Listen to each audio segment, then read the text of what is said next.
Welcome back to Ryan's Revelations. Today's story is about the kind of deception that starts with kindness and ends in devastation.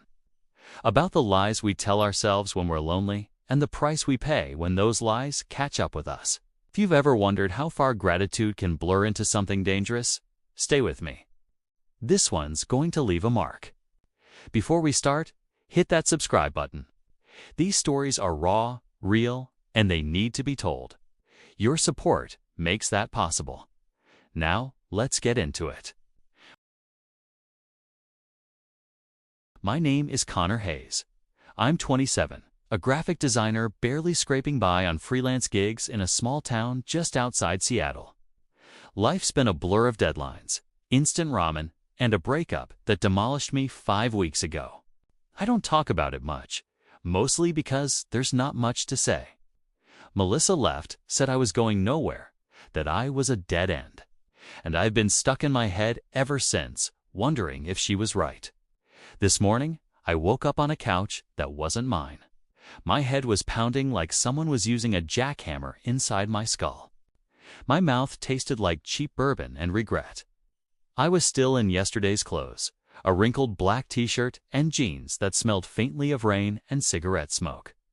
A soft gray blanket was draped over me, one I didn't recognize. The room around me was small but warm. Soft yellow light spilled from a corner lamp. Books lined a wooden shelf, titles I couldn't quite make out. A faint smell of fresh bread hung in the air, mixing with something floral, lavender maybe. There were framed photos on the wall, too blurry for me to focus on, and a rug that looked like it cost more than my rent. I checked my pockets. Wallet, phone, keys, all there. No signs I'd been robbed or worse. But I had absolutely no idea where I was or how I'd gotten here. I sat up slowly, my head spinning, trying to piece together last night. Nothing came, just fragments. A bar rang, shouting someone's hand on my shoulder. My brain felt like a crashed computer, stuck on a blue screen of death. Then I heard it. A soft humming from another room, followed by the clink of a spoon against a mug. Someone was here. My heart kicked into overdrive. I stood up, wincing as my head throbbed, and peered toward the sound. It came from a small kitchen just off the living room. A woman stood at the counter, her back to me. She was wrapped in a white towel, her dark hair wet and clinging to her shoulders like she'd just stepped out of the shower. She was pouring coffee. Her movements calm, unhurried, like this was just another Tuesday morning. I must have made a noise, a creak of the floorboard, because she spoke without turning around.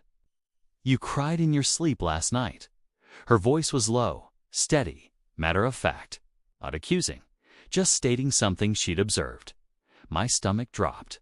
Cried in my sleep. In a stranger's house. I opened my mouth to say something, anything. But all that came out was a hoarse whisper. "Who are you?" She turned slightly, just enough for me to catch her profile. Sharp cheekbones. A faint smile that wasn't mocking, just knowing. She looked early 40s, maybe, with an ease that made me feel even more out of place. "Diane," she said simply, pouring a second cup of coffee. "And you're Connor. Relax. You're not in trouble." She slid a mug across the counter toward me, her eyes meeting mine for the first time. They were dark blue, sharp but warm, like she could see right through my confusion and wasn't particularly bothered by it. I didn't move. What happened? How did I gestured helplessly at the room, the couch, myself. She leaned against the counter, still holding her mug. "You were a mess last night. I brought you here. That's the short version." She paused, then added, "The long version involves rain, a bar, and you sitting on a curb, looking like the world had ended. Want to hear it?" I stared at her, my mind racing. Why would I have cried? And why was the stranger acting like she already knew me, like this was perfectly normal? I gripped the edge of the couch. "Yeah, tell me." She set her mug down, leaned back against the counter, and crossed her arms loosely under the towel. "All right, but sit. You look like you're about to fall over. I sank back onto the couch, the blanket sliding to the floor. My hands were clammy, my throat dry, but I didn't touch the coffee yet. I needed to know what happened first. Last night, she began, her voice calm but deliberate. You were at Bailey's. That dive bar on 5th. It was pouring outside, the kind of rain that soaks you in seconds. I was driving home after closing my shop, maybe midnight, when I saw you. She paused, tilting her head slightly. You were sitting on the curb outside the bar, soaked to the bone, head in your hands. You didn't look drunk. You looked broken. I swallowed hard. Bailey's, I remembered bits of it now. It's the sticky bar top, the burn of bourbon. The bartender's annoyed glare when I started arguing with some guy who'd bumped into me. Melissa, my ex, had walked out 5 weeks ago, calling me aimless, a waste of potential. Last night, I'd gone to the bar to drown it all, to forget the way her words had cut deeper than I wanted to admit. I must have had too many, because the next thing I knew, I was arguing with someone over nothing. A spilled drink maybe, and the bartender told me to get out. I stumbled into the rain, too angry to care, and sat on that curb, letting the world blur around me. I don't usually pick up strangers, Diane continued, her tone softening. But I know what it's like to feel like you re-falling apart and nobody's there to catch you. I pulled over, rolled down my window, and asked if you needed a ride. She gave a small smile. You didn't say much. Just mumbled your name and got in the car. You smelled like a distillery, but you weren't aggressive, just quiet. Lost. I rubbed my temples, flashes of memory flickering back. The rain hammering a windshield. The hum of a car engine. A woman's voice asking, "You okay?" Why didn't you just drop me at my place? I asked. She raised an eyebrow. You couldn't tell me where you lived. Kept saying, I don't know, doesn't matter. I wasn't about to leave you on the street in that storm, so I brought you here. She gestured around the room. My place. It's just me, so there's space. Figured you'd sleep it off and be gone by morning. The way she said it was so matter-of-fact, like taking in a drunk stranger was just another Tuesday. You said something last night, she added, her voice quieter now. In the car before you passed out, you kept saying, I'm not enough. Over and over, like you were trying to convince yourself. My chest tightened. I didn't remember saying that, but it sounded exactly like something I would say. Nelissa's words echoing in my head, tearing me down. I looked away, embarrassed. Did you change my clothes? She shook her head. No. You refused. Stubborn, even half-conscious. I just threw a blanket over you and let you sleep. She pointed to a pile of folded clothes on a chair. A plain t-shirt and sweatpants. Those were for you, but you were out cold. I nodded, feeling a strange mix of gratitude and unease. This woman Diane had seen me at my lowest, crying in my sleep, mumbling my insecurities. And yet, here she was not judging, just present. Why? I asked finally. Why help me? She didn't answer right away. She walked to the couch, handed me the coffee mug, and sat on the armrest a few feet away. Because I don't like seeing people collapse where I once stood, she said simply. And because I could. Sometimes that's enough. Her words hung in the air, heavy with something unspoken. I didn't know her story, but I could feel it. She wasn't just talking about me. This story is brought to you by Ryan's Revelations, where the truth always comes out. I stayed. That first day turned into 3 days, then a week. Diane insisted I didn't need to rush off, that I looked like I needed time to get my head straight. Her house became a refuge. She worked from home, running some kind of online boutique, and I worked on my laptop at her kitchen table, taking freelance jobs when I could focus. We fell into an easy rhythm. She'd make coffee in the morning, I'd cook dinner at night. We'd talk about nothing and everything, my failed relationship, her divorce 3 years ago, the town's gossip, movies we'd both seen. She never pushed, never pried, just listened in a way that made me feel like I mattered. You're good company, she said one evening, sitting across from me at dinner. Quiet but good. You saved my life, I said, and I meant it. I don't know where I'd be if you hadn't stopped that night. She smiled, but there was something sad in it. We all need saving sometimes. By the second week, I realized I didn't want to leave. It wasn't just the free roof over my head. It was her. The way she laughed at stupid jokes, the way she touched my arm when she was making a point, the way she looked at me like I was more than just a mess she'd picked up off the street. One night, we were on her couch, watching some old movie neither of us cared about. She was curled up next to me, her head resting on my shoulder. It felt natural, like we'd been doing this for years. "Connor," she said softly, not looking at me. "Can I tell you something?" "Always." She was quiet for a long moment. "I wasn't completely honest with you. About my situation." My chest tightened. "What do you mean?" She sat up, pulled away slightly, her eyes not meeting mine. I'm not completely single." The words felt like a punch to the gut. "What does that mean?" "I'm married," she said quietly. "Technically. His name is Robert. We've been separated for 8 months, but we're not divorced yet. It's complicated." "Complicated how?" She finally looked at me, her eyes wet. "He travels for work. A lot. He's been gone for 3 months this time, won't be back for another 2 weeks. We're basically living separate lives. The marriage has been dead for years. We just haven't made it official yet." I stood up, needed distance. "Why didn't you tell me this from the start?" "Because I knew if I did, you'd leave. You'd think I was some married woman looking for an affair, and that's not what this is." "Then what is this?" She stood too, stepped toward me. "This is 2 lonely people who found each other at the right time. This is real, Connor. More real than anything I've had with Robert in years. Diane, you're married. That doesn't just go away because he's traveling. I know." She was close now, close enough that I could smell her perfume. "But he's not here. You are. And for the first time in years, I don't feel invisible. I should have left right then. Should have packed my stuff, thanked her for her kindness, and walked away. But I didn't, because she was right, what we had felt real. And I was too broken, too desperate for that feeling to let it go." "This is a mistake," I said, but I didn't move. "Probably," she agreed, and then she kissed me. We fell into it. The affair, though we never called it that. She'd work during the day, I'd freelance, and at night we'd cook together, watch movies, pretend we were just 2 normal people without complications. She told me more about Robert over those next few weeks. How they'd met in their 20s, married too young, grew apart. How he worked in oil and gas, traveled constantly to rigs overseas.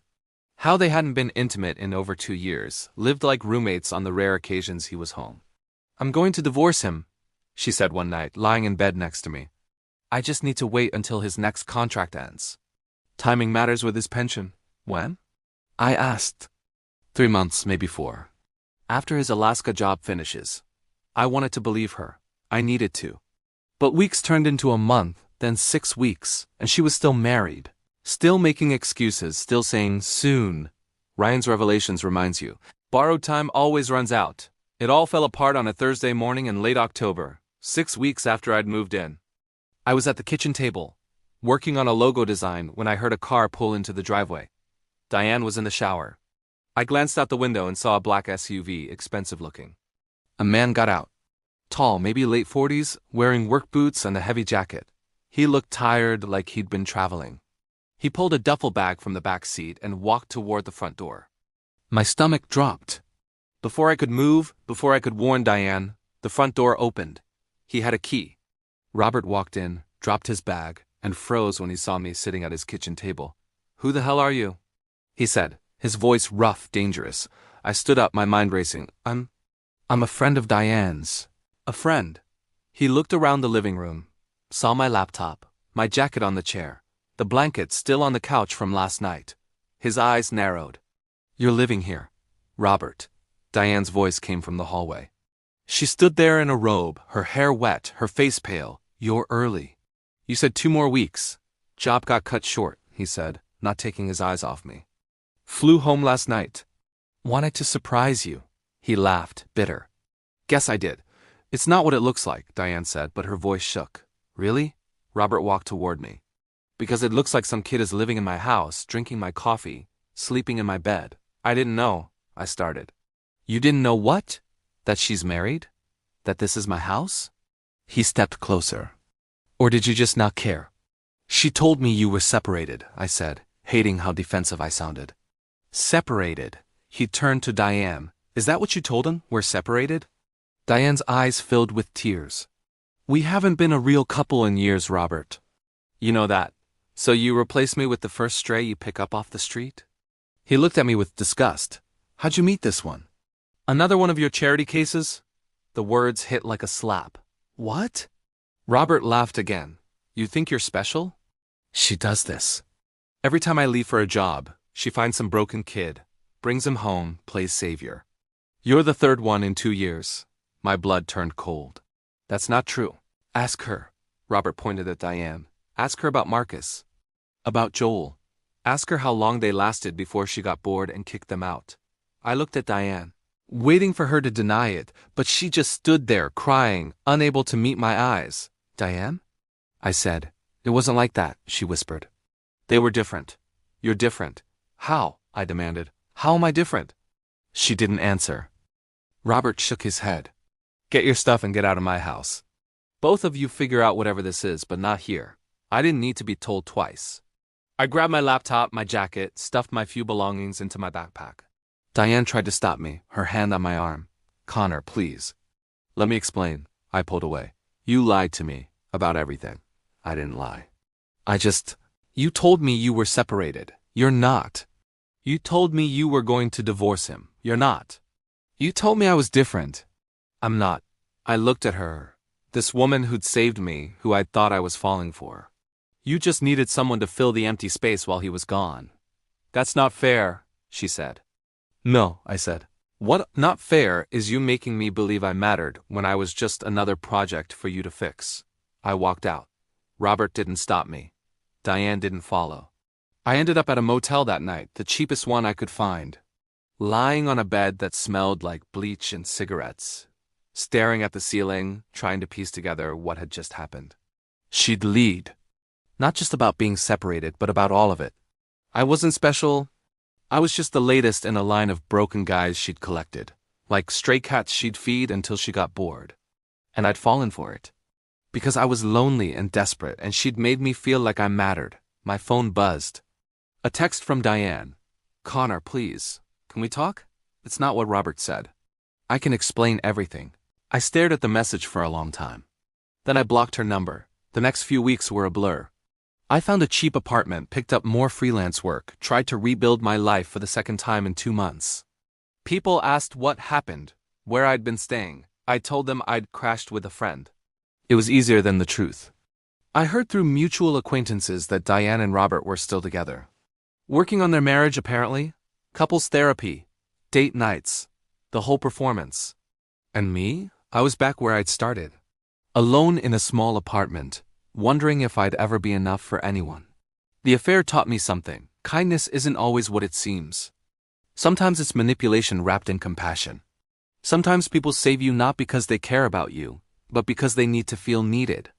Diane needed me to be broken so she could be the hero. And I needed her to save me so badly that I ignored every red flag along the way. A year later, I'm 28, still freelancing. Still in that cheap apartment. Still single, but it's different now. I don't date. Can't bring myself to trust that easily again. Every time someone shows me unexpected kindness, I wonder what they want. What role they need me to play. What happens when they get bored? Melissa was right about one thing. I wasn't enough for her. But I learned something worse after Diane. I wasn't even real to her. I was just a placeholder, a temporary fix for whatever void Robert left when he traveled. Sometimes I think about that first night, waking up on her couch, the smell of fresh bread, the way she looked at me like I mattered. And I wonder if any of it was real, or if she'd already decided how the story would end before it even began. I'll never know. And maybe that's the worst part. Not the betrayal itself, but the uncertainty. The not knowing if the best thing that happened to me that year was ever real at all. A message from Ryan's Revelations. Connor's story is a reminder that betrayal comes in many forms. Diane betrayed her husband by repeatedly bringing men into their home. She betrayed Connor by lying about her marriage. And she betrayed herself by using broken people to feel whole. Was Connor a victim? Yes. He was lied to, manipulated, and used. But he also ignored the signs. The fact that she was still married, but calling it complicated. The way she avoided details about her husband. The fact that it all felt too easy, too perfect. And Robert? He's the clearest victim here.